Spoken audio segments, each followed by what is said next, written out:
irra jirtu kabajamtoota hordoftoota kiyya baga jiraattan kun daraaraadha. Har'aas qophii gaggabaabduu barnoota gabaabaa wayii isinii qabadee dhufeetiin jira. Barnoonni keenya jireenya kee keessatti milkaa'uuf seerota barbaachisoo 8 irraa dubbanna. Sigaltee jireenya kee keessatti milkaa'uudhaaf. Tokkoffaa hiriyaa waliin mari'atu qabaachuu danda'u. Hiriyoota wajjin mari'achuu dandeessu. Akkana jechuun waa'ee daldalaa, waa'ee investimentii, waa'ee jabeenya qaamaa, akkasuma waa'ee guddina dhuunfaa keessanii irratti waliin mari'achuu danda'u jechuudha. Hiriyaa akkasii qabaachuu qabdaa jaa tokkoffaan. Lammaffaa namoota waan itti himuu qabdu, hanga itti himuu qabdu yookaan hanga isaan beekuu qaban qofa itti himuu qabdu. Akkana jechuun iccitii kee eeguu danda'u jechuudha.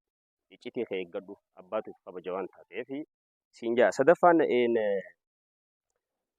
yeroo hanga takka haala mijataa hin ta'in, haala siin mijanne yookaan haala ulfaataa keessatti dabarsuu danda'uu qabda. Maaliif jireenya kee keessatti hanga si hafe yookaan wantoota si hafe gammachuun jiraachuuf, waggaalee hanga si hafe gammachuun jiraachuuf yeroo hanga takka rakkoo keessatti dabarsuu danda'utu sirraa eegamaa siin jaa. Sadaffaanis afuraffaan ija laafina yookaan zigaalii fi qaanyii irraa lakkisii siin jaa.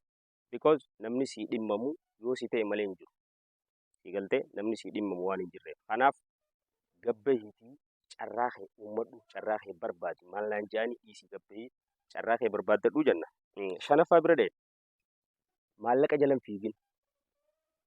Sigaltee garuu wanni ati jala fiiguu qabdu bilisummaa maallaqa qabaachuu, bilisummaa mataa keetii jala fiiguu. Akkana jechuun gaafa yaada qabaattee yaadni kee maallaqa fidaa, gaafa maallaqaa gabroomte ammoo ati maallaqa horachuu hin dandeessu yookaan abbaa qabeenyaa ta'uu hin dandeessu yookaan carraan kee bilisummaa dhabde jechuudha. Bilisummaa sammuu dhabda. Kanaaf jalqaba bilisummaa sammuu jala fiigii. Sigaltee bilisummaa ta'e jala fiigii isaatutu hayyoo lama galma lama akka dhayitu si godhuu danda'a jaa. Inni shanaffaan jaaffaan maal jaa? If leenjisuu qabdaa jaa. Maalirratti? Dhuunfaa keetiif waan takka kan fudhanne. Sigaltee itti gaafatamummaalee adda addaatu jira. Wantoota dhuunfatti fudhachuu hin qabneetu jira.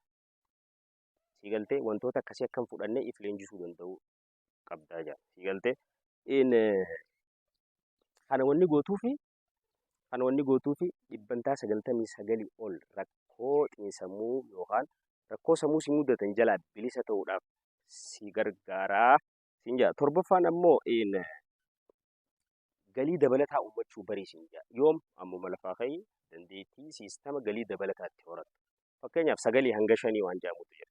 Galgala sa'a 3 irraa hanga sa'a 5 hanga raftu jidduu kanatti namni boqonnaa godhuuf jidduu kanatti paasiivii inkaamii yookaan galii dabalataa siistamatti uummachuu qabdu.